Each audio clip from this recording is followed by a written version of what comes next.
đi nó bị đi xem trời đi bên tôi phát in khát về đi chạm tệ lại xem thâu đi hay cái lệ lại xem thâu đi bị chính đi chạm tệ đi nha đi bang muốn ăn hàng để có xe đi đi chân là hết đều tăng sản là hết amen Bible day đi chỉ tập sáng in đi ra nhà Bible Sunday đi chỉ Tuhan siang Bible day ang isinapin. Sunday, libini yapin na kapit Bible Society, lai siyang to people na kiheloa. Sanini samani asang lesong tuwalihin amaw. Bible day ma, libini ni sabsabali na sa pahimanin. Bible Sunday pa rin Bible day, siya apilay na nahihin. Pawina, lai siang to people na lai siang to Paul P ichi takte atu to pi to kibanga Bible Society lai siang to ken Paul P chile ama aket pe asiu kilowin lai siang to tein abul kam malahi Greek Hebrew Arabic company na tei hiain pau to ate hiatu pe tamlowin tua để lại của in click thâu khiain hòm khiain lấy tung cái năm tuần tê kẻ mà ăn tung chế năng in na tạm cái tạc phát xem people na Bible Society hay gì mà in mà mình lại xem thâu people na cái gì dẻo tê ăn tuần kim chỉ mà thì là khi gì nhé nó sợ nó nhang cuộc hạt sạch giá để đi của mình em lên nama Bible, British and Foreign Bible Society chỉ tham bảo gầm lên gầm thắng hạ lại xem châu tô people na sep na napanwa apan kia apukia na sapen Reverend Thomas Charles Kijimbi pasien na sembi katia aham hi aman hi ba ahan sem na lại xem châu people na ahan sem na aham pen Sunday bê tập phá nụ này nấu khát Mary Jones áp ý chỉ nụ tung lao nè ông đi buộc kia lại xem châu đi bò nào là hi hi Mary Jones ý chỉ bên nào bằng nó cùng yết tập phá nè ama là nụ đẹp phá Methodist Calvinist ý chỉ Methodist điểm là số nè cùng yết tập phá nè Methodist cùng là hậu tác in Adel Akidel kitate lai xem thâu bên xin lỗi chỉ tác in xin lỗi như gì tôi lại nói là lai xem thâu muốn khen về hòa mông đâu à ama của bạn này là akidam là đều khả lai xem thâu ở buổi thì ama của bia lai xem thâu bên cái này nghe Pastor Thomas Charles aken kena lai dal to serial aken kena lai dal te asim khang na tu ko din lai sam to asim khang hi manin lai sam to bu de ni pen alu sin suha huang de di se tung uk sung dilel rei no khatin asum bu na sak sak to dina to kit tak te tai som le tai bu mau ko panina tai som ni le tai bu alam data bala kisi kwa pasa paun na kwa la sia to bu abuin iswa hizi sa imarin ke da poloin ke wa to kwa lapia kwa sina la sia to bu le ring pa pai pasa Thomas na kwa akitak sia la sia to akikobi Aski ane lai siang to aki kopi bukan ampe. Pasapa bilang kat yang azok ingin dan siang son lai ini malin. Ane lai siang to bunga palwa. Nini amang kita te lai siang to bu ama aling bukan ain kuat dari buli bulu dari tuato ain ang sekihin. Alai munduaya hilai siang to bu pen. Kema Mary Jones in kung somle kung kapapa kani kakupay lai sang to buhin si kaya tui na museum te ama lai bu lai sem tho bu te ki ko in ki sa ta lai sem tho asin nuam nu ei nu tung to ni na pa sa pa ina anu sin pula ma na hi marin ki po na te ya tu su ni na ato mi ke le ku sa sa ni le li ku mi na the ICT British le following Bible Society chi ki pa ki a tua pa ni na le tung bu UBS United Bible Society akiti lai sem tho ki po na pe tu khat sa kwa so ni le ku ni no ki po ki ni tu rin le tu ma kam sa ni le so ni le di ha on na la ka lai sem tho Paul bi ki po na to ki po kam sa ki po na sa le so ni le ya om ta hi ji lai sem tho Bible Society te hi cham te na so ma ki cham te hi ko na ma pao nam zani va a om na ka tu cham cham a ma pa le ham to lai sem tho a bua a ki le kin song sa yi le ma pa na song ni zani la ka so sa yi le ma in lai sem tho bu a ma pao ha ni e zo pao ma e zo ni a dia kina ta lim su ba ta lim kam pa ho min si zang kam pa ho min si ma ina a to a ki ko so sa yi le ma a ki nei pan so ki lai ta kina ko la ma Bible Society isi pe tu khat sa kwa so mu le li kum a ki pan hin ku kum to si le ku so ma le ku thum a chin ku hi ta ki su ha secretary adoi mu pi assembly li na on kirin ali na tura ka ke pol sia sia hoi lam chang pe ama ali na hi in na se na a board of trustees in board members of the Tumin staff would be present na se mon tan so le ku au na ka sia pa sia pe chang le sia no tum amang ke ana se fu na pi ta kin tang sa in liana a dia kin lai sa to te he hom hia swa hia abul pu lian a mau vision lian ko na lai sa to ran society te bul pu lian pe yan si le mi mal kem pe in pasien kamal tung tonin ko ma ko la mi mal kem pe pasien kamal tung tonin nun ta ki hel te na si Rumpul na runtuk di na yung ato na pinakit na kasalan at uya. Ipo na tuwag or tuwag te pa nina sumakibya tunile sobre buku mga kibya lamdang pa nina teng sa lipa kol magsumpa nina mimal kaya song toma sa kasi patong pinasabay na layo o hina Imin kaya sukin na kakatimang sa penot sila na ni malten abya ay isang pol ki pol natin abya isang atong akibya pol ng suman nung punto nila isang may bukuha tek sa li val maruma asep yan na wag at asang usum atambay natin printing printlay siyang to printaw na chokyan ang simpakitak ni Lindsay o ngemi Jadi Paul pina tek sa buka sumpi la sento Paul pian kibya di Paul nang kibya tek sa buka la di Paul pite kibya pen tek hamne tu song buka le kapang lagi itu ina song Bible Society ya pasiat kamal to ki bolina nakni takin nasen na mo isuni pa ito kigir dinaringin la yute o piain ni malin song ki percaya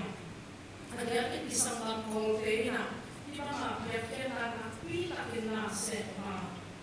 kalau kita kena biarkan teksomu bangkung ewi eapen ni bihata isundon rencana isundin biar tua bepen akhir lagi mana malam na Bible Society na sebna pasien na sebna amuyun pen hi sektor di bawah asuh akhirnya akizon di George Washington American umpi masa penpai na lấy tua anh ta pasien để lại xem trâu bún lâu tổ chúng mà nào cầm khát khô khát lấy tua cụ rồi nhận cái gì mà cái nào liên quan đến nào bằng cái này chỉ để lại xem trâu bún lâu này lại bún lâu đây là information và phụ thuộc cả tuổi chúng ta cũng nghe khá đi reform cũng qua khá đi hay là xem trâu bún transformation transform okay anh ta pasien kami di mana pasien kamal tulina di pada itu dipolin tokim sedikit kita lebih kala di ala yang pasien mana apa ibani efasalen mana lewati alian mana lewat paling di kampung atau kanuta pasien hukum pasien kami akibat penasi kota lewatnya dok tepe pasienin angkokit atate nahi manu ama to nakibat na dirun han siapun kriin eite angkokit manin pasienin eite mo na omai sakti na diin anam tui liana in pasien tiama akipiama mangin dok tesong in ato nagamtaun no tepe pasien mi nahi manu no te naka nule pa fiatna akiro noa kamtatna wai hanna si te in song nani kettiun akiro noa kampauna ne chan nui koi lo si te song nasam keuna pasien kuma nunang ko na kam na pauson anong tao siya kamali taupan ng lagi at yung hoping niya kahit amen tangkat na ay pinagtangkat na hindi paglehang no deben pasyanin ahong hit at ate na himalun ama to nakibat na din han siya munsin ay so lang siya po sa lageni ay ang kolay mamay le ang original to kinaitin han siya sina na sa kuwin no deben pasyanin ahong hit at ate na himalun ama nasud na limun ama siya leko na chin hamtang limu ama na chin limuhi ama siya na le limuhi na chin limuhi imitation chin angile sui angile sun atuku korban na atuku ama atu na kuri muli kilana lahat po na kalusit sa ako lima ngay sunama ko ulay na tugen siya na public speaking siya yung maya tugen siya na sabi ho yung o tugen siya wining pen tuwalay na kasin niya tugen siya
mà mun na lo te u song na hi ti mu hi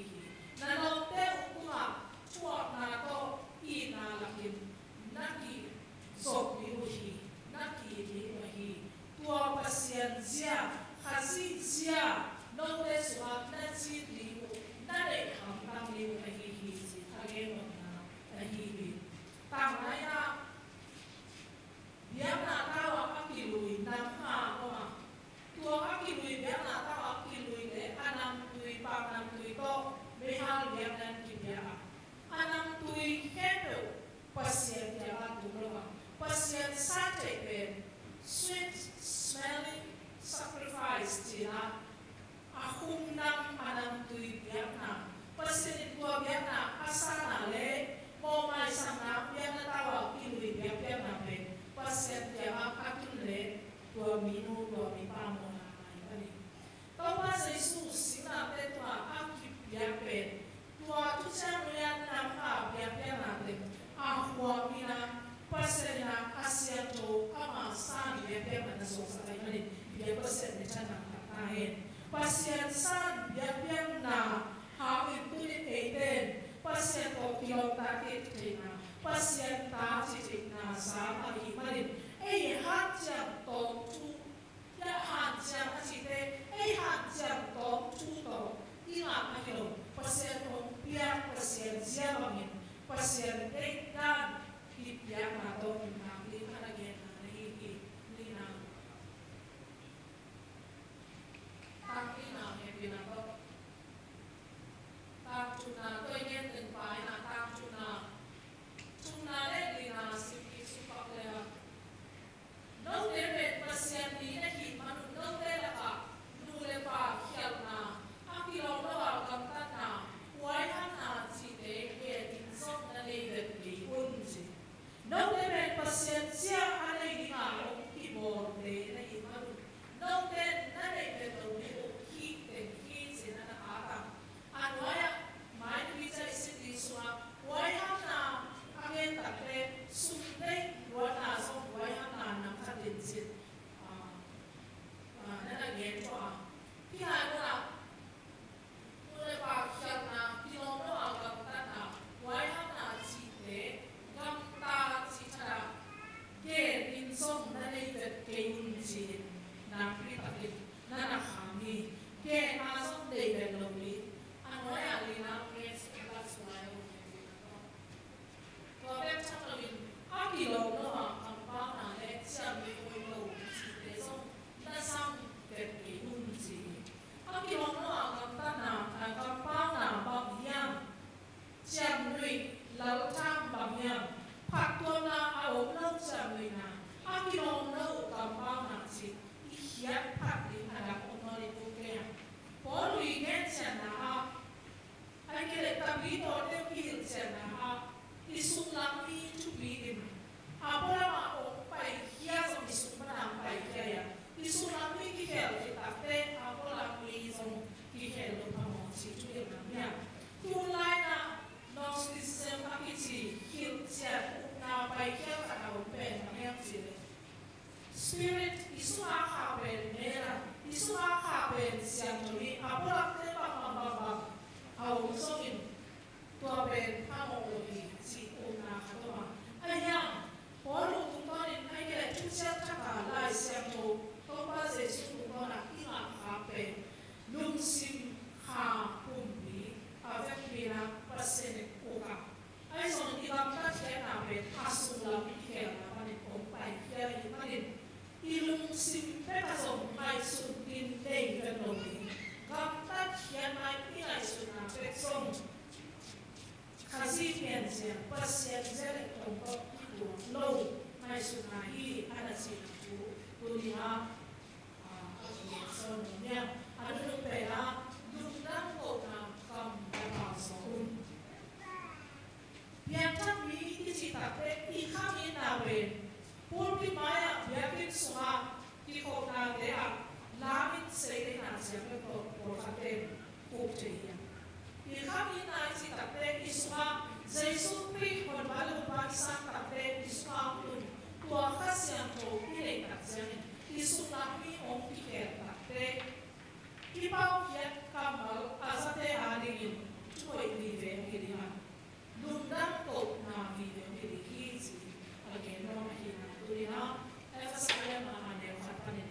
Ang kikong komini, kita sa rin daw pa sa kanin.